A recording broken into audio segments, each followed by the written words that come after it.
మొత్తం రాష్ట్రం అంతా కూడా హిందూ మతం పైన దాడి. 1924 మధ్య హిందువుల మనోభావాలు దెబ్బతీసే విధంగా ప్రవర్తించడం. 2032 దేవాలయాలపైన దాడులు, విగ్రహాలు అప్రవిత్రం చేయడం, ఏదని అడిగితే పిచ్చి వాళ్ళ చేష్టలు, వీధి కుక్కలు చేశాయి. గుప్త నిధుల వేట అంటూ తేలిగ్గా తీసుకున్న ప్రభుత్వం 59 విగ్రహాలు చోరీ.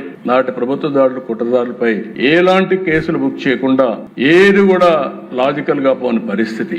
2020 సెప్టెంబర్ అంతర్వేది రథం దగ్ధం కావడం, తేనెటీగలు ఇచ్చేశాయని చెప్పి మాట్లాడడం, రామతీర్థం రాముడి విగ్రహ విధ్వంసం తలను తీసేయడం, హిందూపూర్ అనంత పద్మనాభ స్వామి ఆలయంలో నంది విగ్రహం చోరీ కావడం, ఫిబ్రవరి 20 బిట్రగుంట వెంకటేశ్వర స్వామి రథం దగ్ధం కావడం, 2020 సెప్టెంబర్ బెజవాడ దుర్గమ్మ వెండి సింహాలు చోరీ చేయడం, విజయవాడ బస్టాండ్ లో సీతాదేవి విగ్రహం 21 జనవరిలో ధ్వంసం చేయడం, జూన్ 23 పురుషోత్తపురం ఆలయంలో దోపిడీ జరగడం.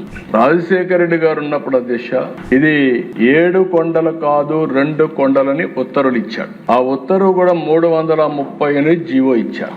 ఆ జీవో ఇచ్చినప్పుడు మేమందరం కూడా గట్టిగా ఫైట్ చేశాం, అసెంబ్లీలో ఫైట్ చేశాం. కడాన్ని నేను మొక్కున్నాను, మళ్ళీ ఇది సాధించి మీ మొక్కు తీర్చుకుంటాను, నడిచి వస్తానని చెప్పి వెంకటేశ్వర స్వామి మొక్కుని ఫైట్ చేస్తే 2 సంవత్సరాల అధ్యక్ష 16/2/2005 జీవో ఇష్యూ చేసింది. ఎవరు ఇష్యూ చేశారు అధ్యక్ష? శామ్యూల్ అధ్యక్ష.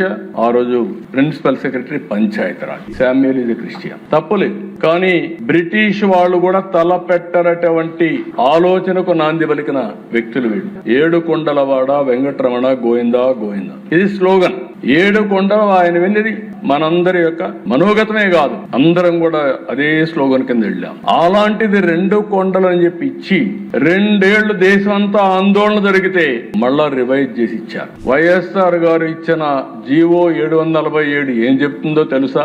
కొండపై ఆ నిబంధనలు ఎందుకు, ఈ జీవోను రద్దు చేస్తానంటూ 2009లో చంద్రబాబు హామీ. తప్పు చేసింది వాళ్లే. మనం పోరాడితే మొత్తం సమాజం తిరుగుబాటు చేస్తే భయపడి చేసింది వీళ్లే. ఇప్పుడు మళ్ళా తప్పుడు ప్రచారం చేసింది వీళ్లే. వీళ్ళు ఏమన్నారో నాకైతే అర్థం కావడం లేదు. రోజుకు ఒక మాట మాట్లాడుతుంది.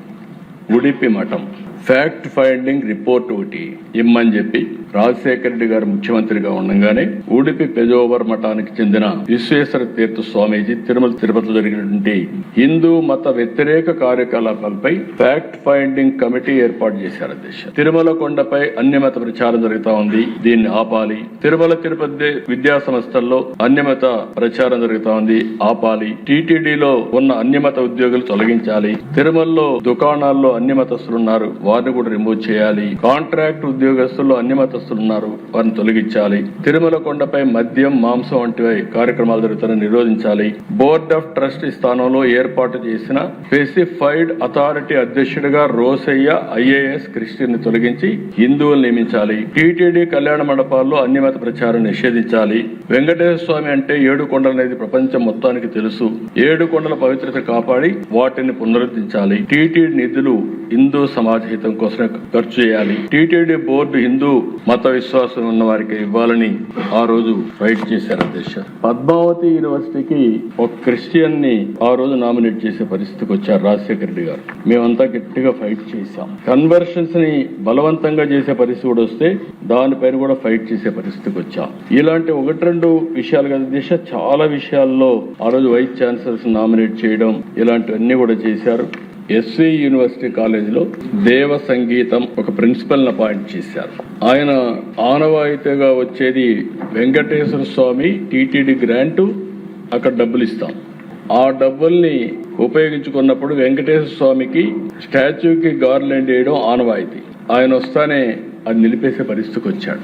2 పద్మావతి యూనివర్సిటీకి గ్రాంట్ ఇచ్చింది టీటీడీ గ్రాంట్ తోనే పద్మావతి యూనివర్సిటీ పెట్టడం. అలాంటి పద్మావతి యూనివర్సిటీలో వీణా నోబుల్ దాస్ అని ఒకరిని వైస్ ఛాన్సలర్ గా వేశారు. అది వేస్తే ఆవిడ వెంకటేశ్వర స్వామి ఫోటో తీసేసి ఆవిడ మొత్తం ఆవిడ దగ్గర మీరు చూస్తే ముందర జీసస్ క్రైస్ట్ ఫోటో పెట్టుకునే పరిస్థితి వచ్చింది. ఆ రోజుట్లో మేమందరం ఫైట్ చేసి ఇది మంచి పద్ధతి కాదు, మీరు తప్పు చేస్తున్నారు అని ఆ రోజు మేము ఫైట్ చేసే పరిస్థితికి వచ్చాం.